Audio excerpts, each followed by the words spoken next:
Okay, so welcome to Tech Tuesday. Those of you who may not know me, my name is Monica SEPA-LAFEMINA, so thank you for joining me this morning. Today we're going to be talking about BrainPOP and going beyond the basics. So hopefully everybody signed in on the sign-in sheet. Thank you for doing that. This slide presentation link is in the chat, so feel free to follow along if you'd like to. You can also make a copy of this and keep it so that you can have all the resources.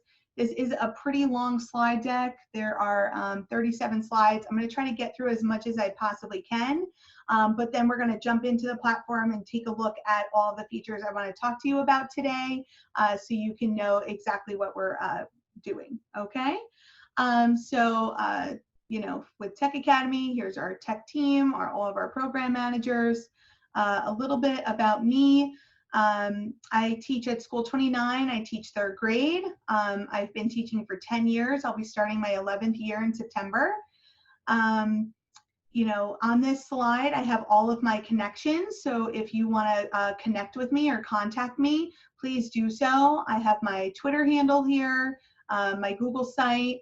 If you want to email me any questions you may have after this session, you can. I also have a school Instagram, so if you'd like to do that as well, you can also follow me on all of those platforms. So join me on Twitter, join me on Instagram, you know, shoot me an email if you have any other questions. You know, I'm available to you, okay?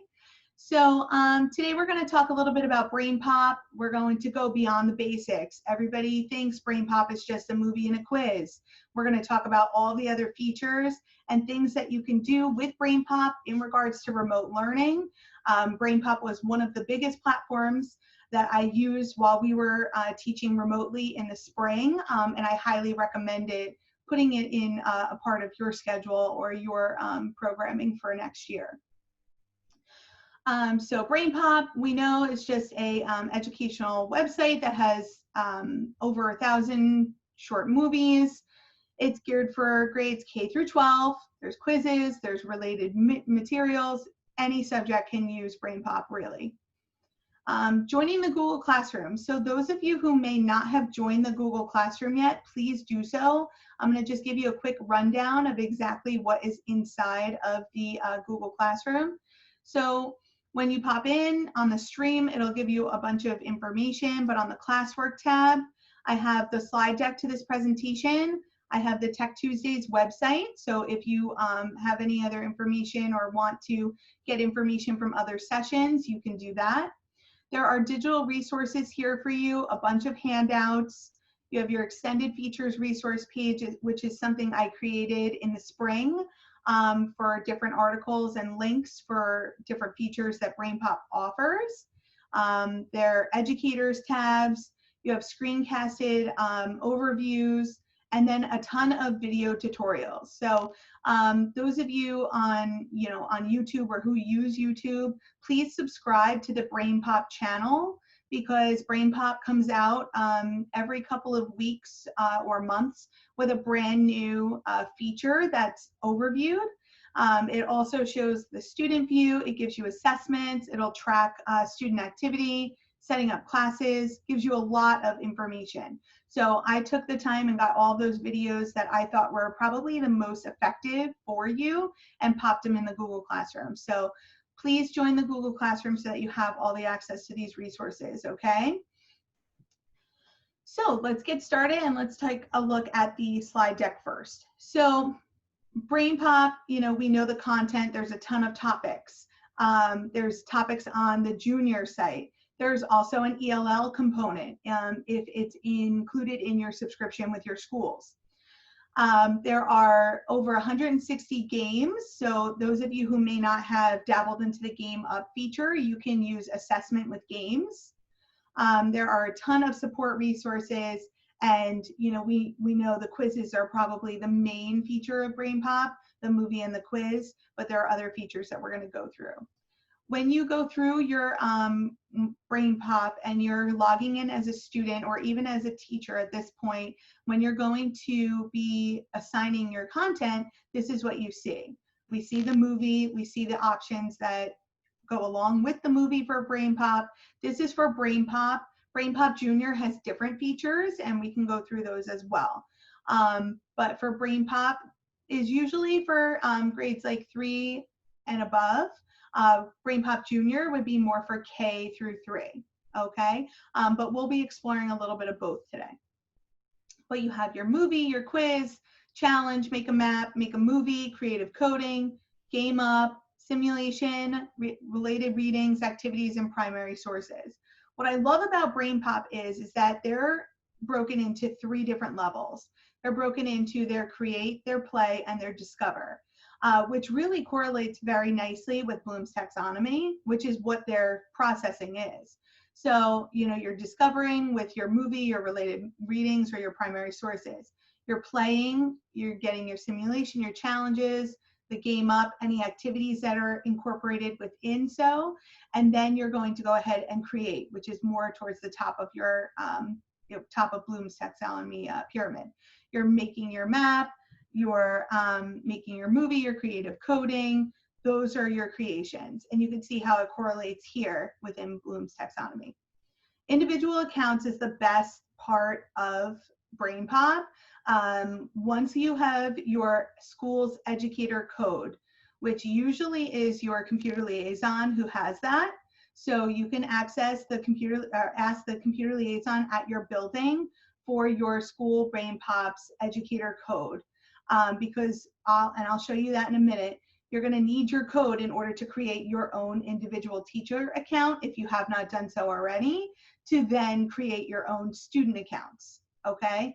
But for your own individual accounts, you can use your own teacher and student accounts, create your classes, assign content, projects, track student progress, which is a huge bonus, especially when we are remote learning, you know, exploring and concept mapping, creating videos and coding.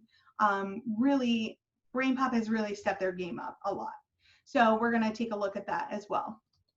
Just a couple snippets of a couple of things that would look like when you are in your teacher individual account. You can see any assignments, you can see your classes. You could also do create your own quizzes in the quiz mixer, which is something we'll talk about in a few.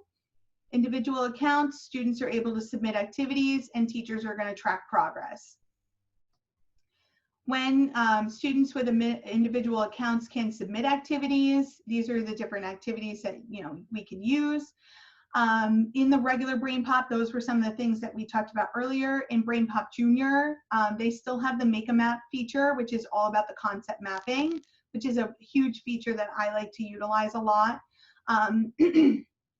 They have talk about it, draw about it, they have write about it with different writing prompts, wordplay, which is featured with their vocabulary, pop-up joke, just a little fun joke, the belly up, and your activities. So sorry, excuse me, let me just take a quick water break. Okay. And most of these features at the bottom here with the flash words, here, say it, and quiz, wordplay, those features are featured in the BrainPOP ELL. Again, if that's a part of our subscription, great. But we would have to look with the educator code to dive a little bit further into the BrainPOP ELL. It might be a separate subscription. I'd have to double check on that for you. Make a Map. Make a Map is concept mapping tool. I really love using it. It's a great show what you know feature for students. Maybe you're doing a introduction to a lesson, or you know, you want to do kind of like a KWL in the concept mapping. You can do that as well. But I love that it's a great digital feature. This is an example of a concept map, you know, that you can see. This one's a little bit more extensive. Some of my third graders will come out with something like this, especially more towards like mid to end of the year. In the beginning, they're probably a little bit more simple, but definitely a great thing to go through. Make a Movie is my all-time favorite. I love using Make a Movie as kind of like a culmination of a unit or a chapter of something that maybe you're doing. Have the students pick a topic or a major you know, project-based thing that you want to work with, and then they create their own BrainPOP movie about it. So they're going to go ahead and, let's say, I know my students did this with the solar system last year. We had each student choose a planet, and then they created their own BrainPOP movie based on that planet. And then they presented it to the class. This was really great. I mean, I think it's a great tool for students to use. Here's an example of just a picture or a screen clip of a student's movie. You can make it way more extensive than that. You can add text. You can add different pictures, grids, and then you can do your own voiceover for the BrainPOP movie as well, which I think is really exciting. Here's just an example at the end too. The kids get excited that it says made with BrainPOP at the end of their movie. So it's a cute little feature that they're making their own BrainPOP movie, which is a part of the platform as well. So creative coding. I know, coding has gotten very big in the last few years of education, and we've been really stressing the use of coding with our students, especially remotely. Trying to do different projects and kind of challenging them when we can. Coding is a great option. So you can use, both block and text-based projects. It spans all through K through 12. It really depends on how you want to use it with your students. It's delivered at the topic level. They're designed so that we can use it to introduce or integrate coding into whatever you're teaching. That coding option is really always there. No matter what video you're using, no matter what subject area you're using BrainPOP with, that coding feature is always on that video, so you can use it with anything. And I'll show you the different coding projects that you can use later as well. I also just want to stop and say, if I'm not getting to any questions in the chat, we're going to have a couple of minutes later at the end that I'm going to go through the chat. So if you have any questions, throw them in the chat. I'll take a look at it at the end, and then we're going to have like a little bit of a discussion at the end of the session. So creative coding is run by VidCode and Scratch, which are two coding websites that if you haven't used them, you can definitely use them separately, but also within BrainPOP as well. And these are just some examples of what the coding would look like as the students are working on those projects. Primary sources are some videos have primary sources on the actual BrainPOP page. It'll be kind of like a worksheet, a digital worksheet for them to use versions of the document. So this is an example of Alexander Hamilton's draft of the Constitution. So it gives them a picture of the original, it'll give them a readable version, and then it'll give them kind of like a graphic organizer or a digital worksheet for them to answer any questions about the Constitution. So this you can assign as an assignment as well, or the content areas. Assessment with Game Up. These are some of the games that you can use with your students. When I was going through my certification for BrainPOP, they actually had us take some of the games. There was a whole session on gaming for like the week, and I needed to play all of the games on BrainPOP. I will say some of the games are a little bit challenging. So if you're looking for a challenge for your students, maybe you have someone that's a little bit higher than some of the students in your class, and you want to look for something that's going to challenge them or give them a little bit more of a push, I highly recommend using the assessment with the games. Sortify is like a vocabulary game that you have to sort different cards into different bins based on what the bin category is. You can get your data from the Sortify. Snapthought is a picture based, and then you have to use the pictures within the game to, they have like, I don't know if you can see here, these little gems in the bag will pop out and it'll give you a picture, and you have to kind of write the meaning of what you think the picture is in the bottom of the game. So, you know, they're a little bit challenging, some of the games, but you could definitely use them.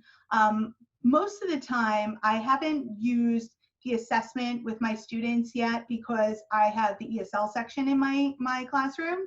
So For ESL, I feel that these games might be a little bit too advanced for them, but I do think that the gaming is worth a try, especially with your students that may, are looking for a challenge.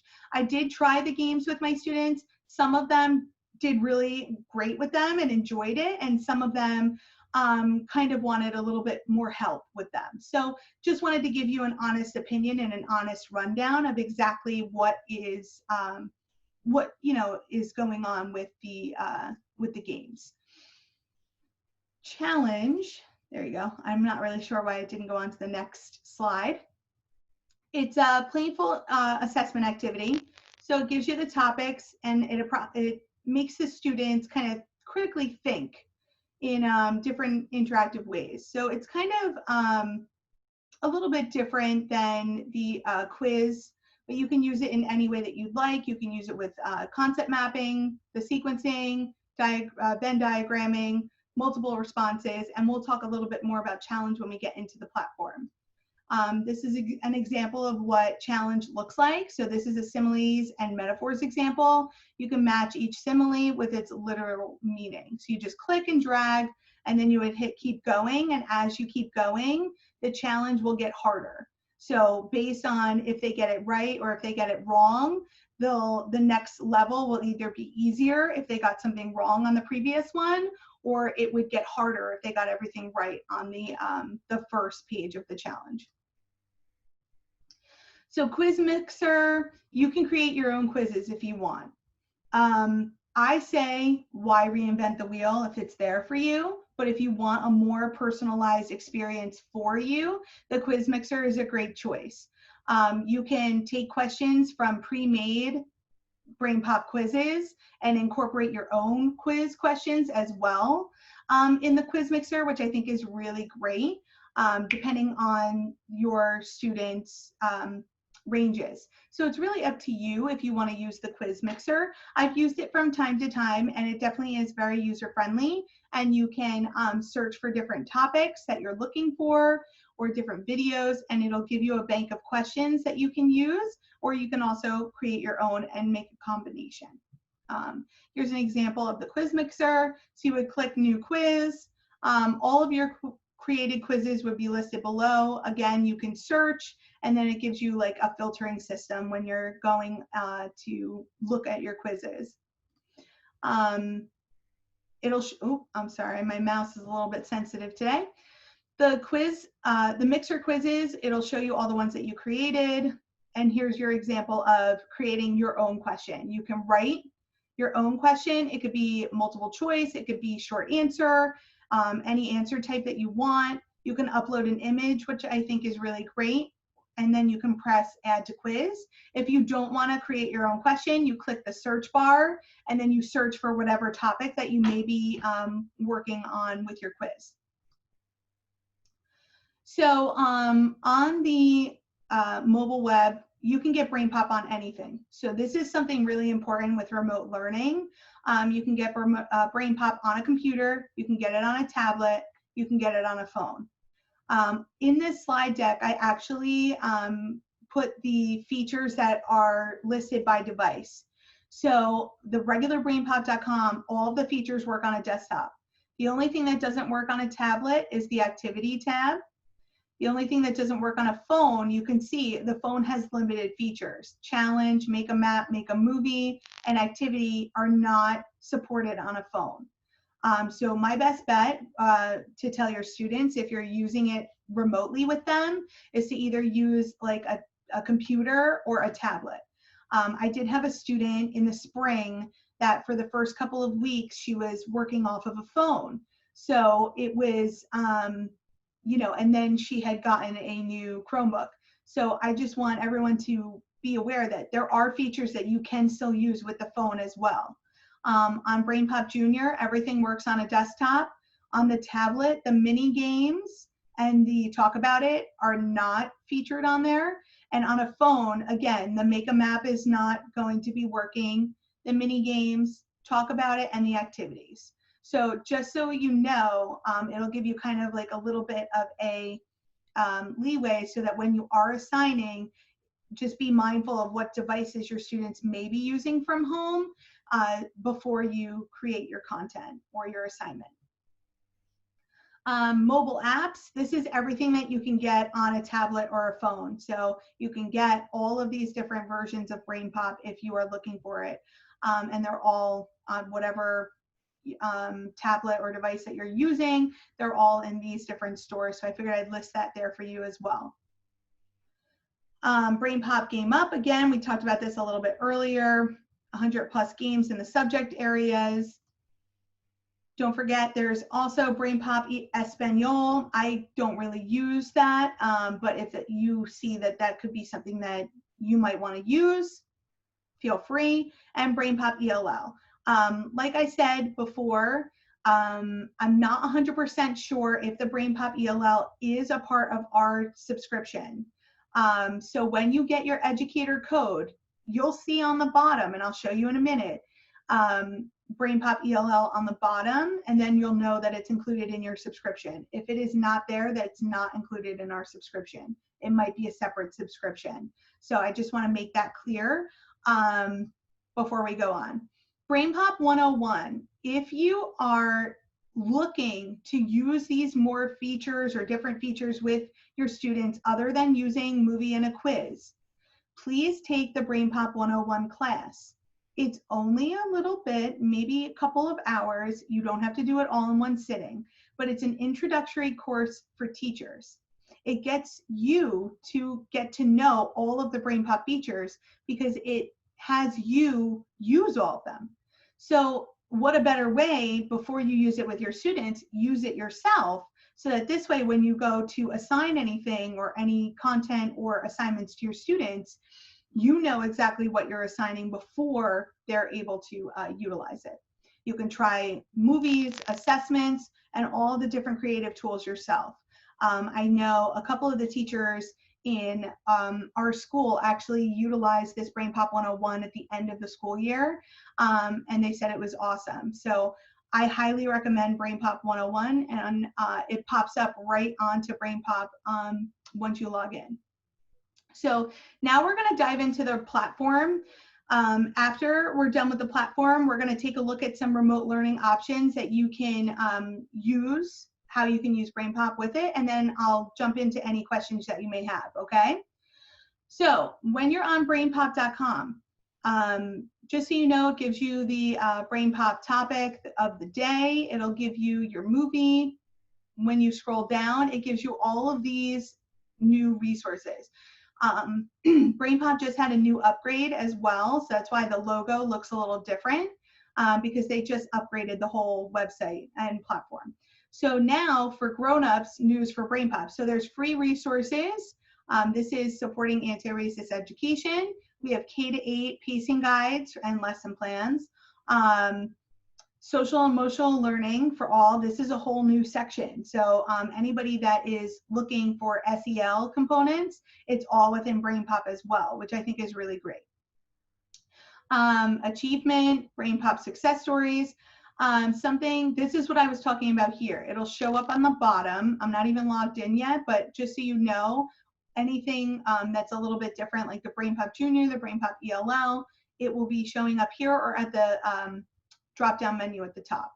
Last thing I want to show before I sign in is the educators website. If you click on that, BrainPOP Educators, this is the best section for any type of resources that you are needing. You can search for it. There's all pre-made lesson plans for every grade level. So anything that you're looking for, you can click here. There's professional development. All of the webinars that have ever been created are archived in here. You've got news and updates, home to school connection. You've got all of your tools and feature supports and your academic standards. I know for myself, I use this tab probably the most on this page, tools and feature support, because after a while, sometimes if you don't use it all the time, you know, you lose it a little bit. So when you come here, it'll show you every feature that you need to know, the make a map, the make a movie, creative coding, the game up, the wordplay, every feature that is relatively newer is here. Once you click on that feature, it gives you a video tutorial. it gives you a little blurb at the top, and then it gives you all of these different tutorials, professional development, step-by-step guides, planning and implementation, assessment. It gives you all of this information just for this one topic of coding. So I highly, highly, highly recommend using the BrainPOP Educators website if it's something that maybe you didn't know about or something that you didn't really click into. I think it's one of the best things that they have for teachers. So what I was talking about as far as entering your school's code from your computer liaison, if you click enter code, this is where you're going to submit your code. You're going to type in that code, submit, and that's how you create your own individual account. Once you create your own individual account, then you will create a code for your students, and your students will do the same exact thing. So they click enter code, they would type in the code, and then they would be a part of your class. Okay, so I'm going to go ahead and I'm going to log in. When you log in, it's pretty much the same exact thing as before you not logging in. You have your dashboard, the quiz mixer, and here's that BrainPOP 101 that I was talking about earlier. Highly recommend people using this as well. This is just your settings and your logout. So when you're here on your dashboard, I just want to show you a little quick glimpse of your teacher view. You've got your classes. You can add a new class per year, which is usually what I do. And then all of your assignments are listed here, any projects that have been done. So we have a make a movie project example, your nouns. You can go to all of your projects, which is kind of like a example of what has been going on. So here's an example of a fact and opinion, make a map. So we could take a look at that so you could see what exactly can be done within this concept mapping tool. If my computer would go a little bit faster. So if I click on this, this will show you just an example of one that is already made.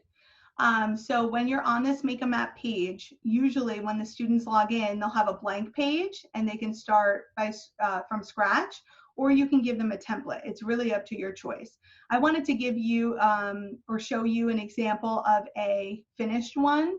So fact and opinion. You have all these options on the side here for the students. They can use the movie. They can actually play the movie itself from here.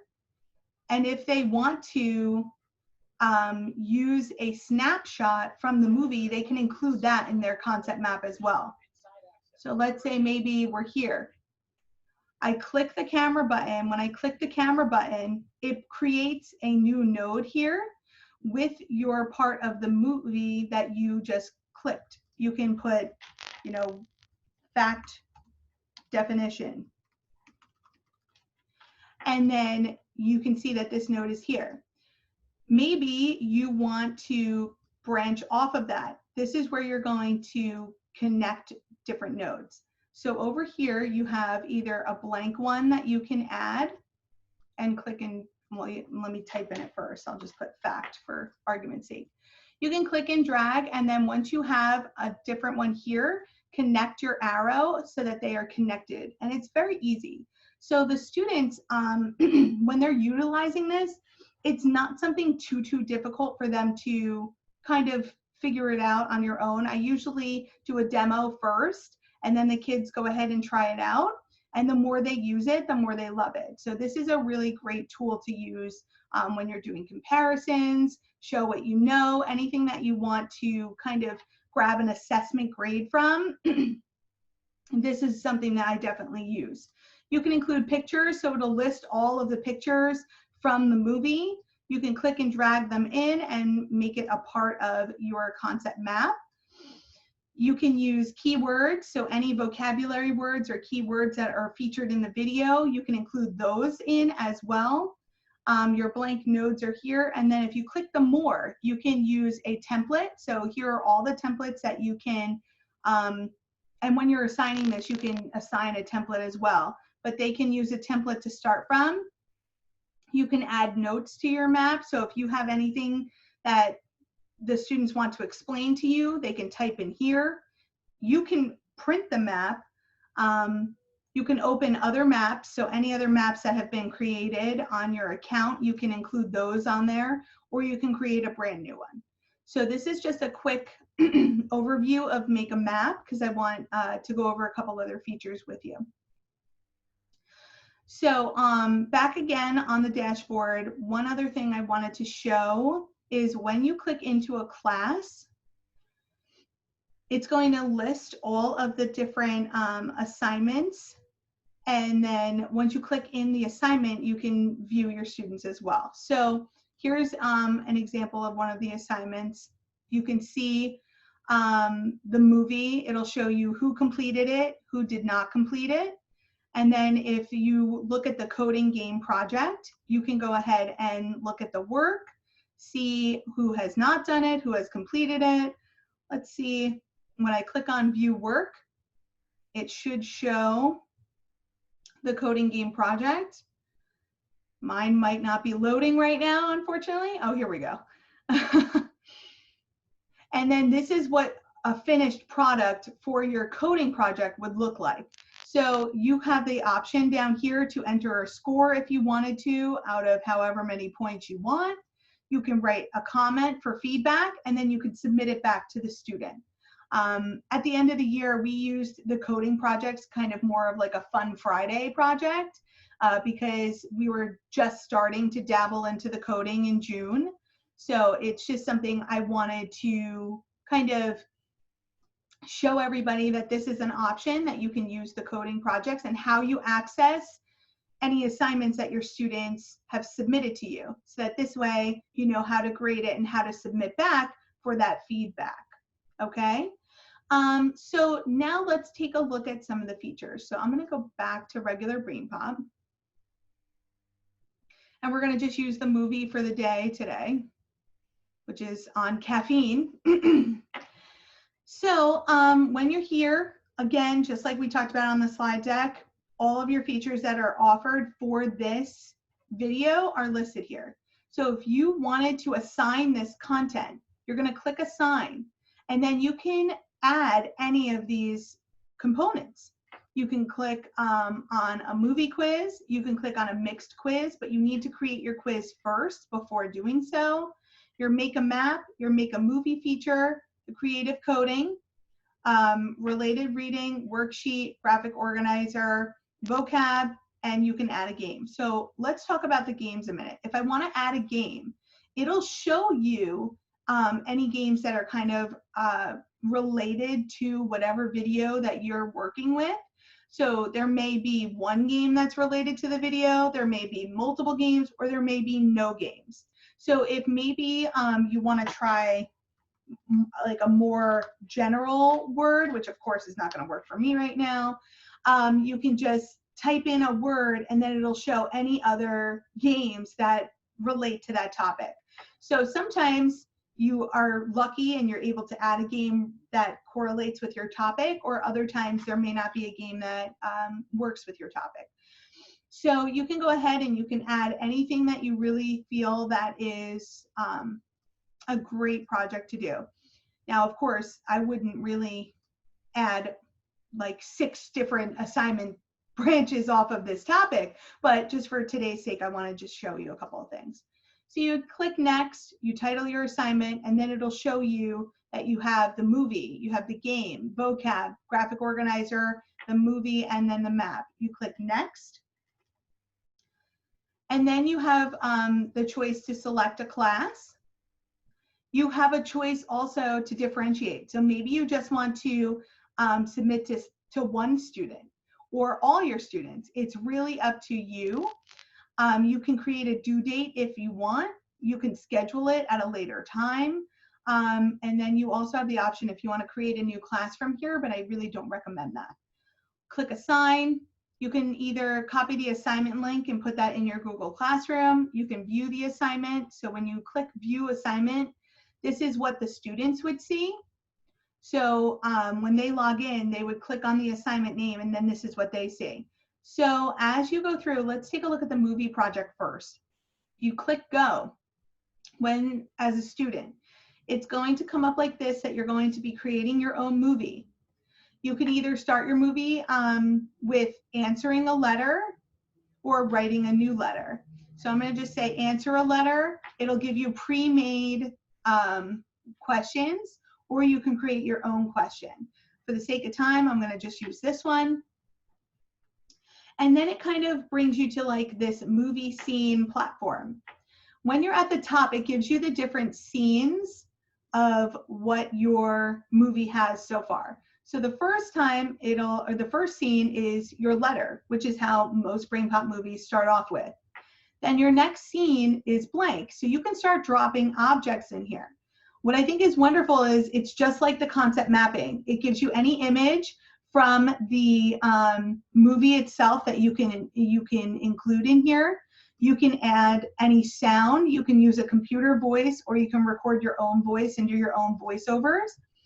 You can also annotate with any type of text or shape or labels, and you can also draw. So really the possibilities are pretty much endless when you are doing this. So I'm going to just go ahead and just grab a random picture. Here is my BrainPOP person. We're going to add some sound. We can use computer voice, and you can type your script here. So wow, I really need my coffee today. Okay, you can choose either a male or female voice. Press play. Wow, I really need my coffee today. All right, and then you can click save. So this will be a part of your movie. You can add text, click and drag. When you click the pencil, it'll have you edit. You can just put caffeine.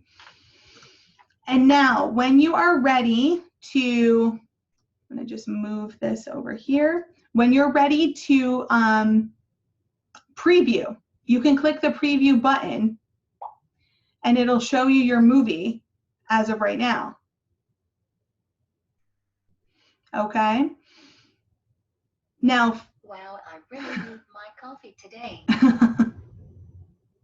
So this is just a quick way of showing you how to use the movie. You can make it as extensive as you want. Usually when I'm creating movies, I like to have a movie created about how to create a movie. I show that to the students first, then we go in step by step, and then I let them try it out. Most of the time, they're a little bit more well-versed in things with the technology than me. So it's just one way to get some access with your assignments. So now I just want to show coding, because I know that that was a big thing that a lot of people were interested in the spring. So when you're in your assignment and you want to view as a student, you can also go through your dashboard and click view as a student so that you could see what they're seeing as well. So did I not? Of course, I didn't do the coding here, but that's okay. We'll take a look at a couple other things. So graphic organizer, when you're looking at your graphic organizer, it'll give you pre-made graphic organizers that deal with any topic that you're working with. So the students can go ahead and type within the boxes and then submit to you, or you have the option to print it out as well. So that's just a quick thing for you to look at as far as the graphic organizer.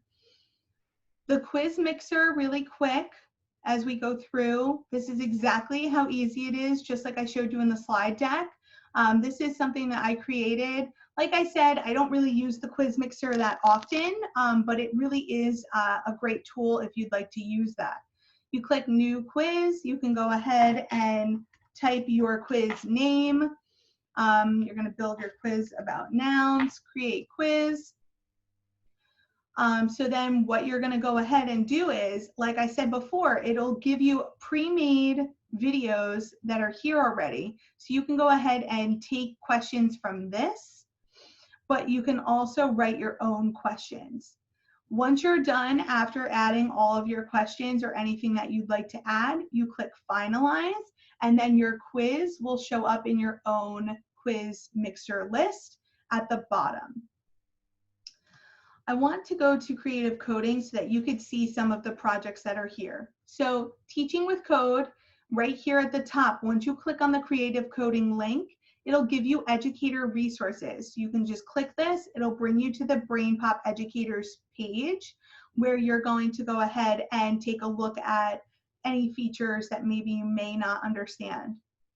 As you scroll down, it'll show you some projects that can be used. You can use coding for museum.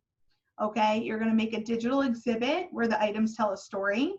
You can do a story, a conversation story, a game, which is the sorting game. The Sortify game that I talked about earlier is collaborated with this game.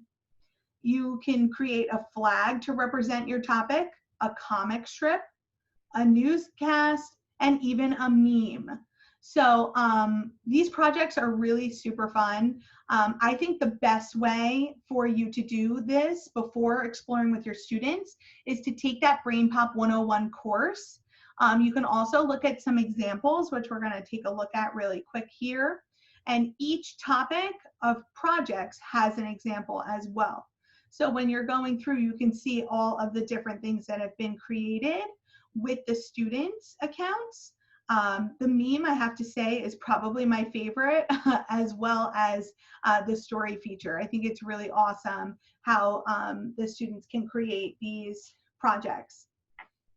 The last thing I wanted to show before we jump back to discussing about remote learning and how we can do this and just kind of wrapping up is I just want to go through BrainPOP Junior really, really quickly with a couple of the things that you can see that are a little bit different in related to the regular BrainPOP site. So right away, as you click on the video, you can see that the choices are different for your assignments. So they have wordplay. I forget that it reads it out loud. But they also have Make a Map and Creative Coding here as well. So if you click on Creative Coding on the BrainPOP Junior site, it has the same features, but not all of them. So here you can do the sorting game you create. The sorting game, you can do the story, the museum, and then it'll still give you that example page and the educator resources. But it also has the wordplay, which is a big feature that I want to show for the lower grades. So in the lower grades, you can play with words to choose a word to draw, write, or create a skit about it. So when you want to choose a word, you open it up, it gives you the definition. Students learn and share ideas. You can draw. Explore this word with a drawing. You can write the word, or you can act it out. So it gives them some fun. Create a skit using this word. Gives them act it out. It gives them some fun, different options to utilize that maybe they might not be able to have that option, and they definitely don't have that option on the regular BrainPOP site. But again, I just want everyone to know that all of this information is listed in the slide deck, and even more resources are in the Google Classroom. So if you didn't join that yet, so please join this so that you have all the resources within here. What I also am going to do before I start the chat and open up the floor for any questions, I just want to drop the survey link in the chat, please. So if you have a few minutes after you're done, please fill out the survey link. I really, really appreciate it. Okay, and then let's just kind of take a look at some ways that you can use BrainPOP with remote learning. So you can use the Make a Map with the concept mapping, Make a Movie, Show What You Know, Quiz Mixer, Exit Slips, Creative Coding projects, the related reading projects, which are those the prompts and the stories that come with a digital worksheet, digital graphic organizers, digital vocabulary, the assessments with Game Up, and the digital worksheets. Before we open the floor for discussion and questions, I just want to say thank you so much for joining my session.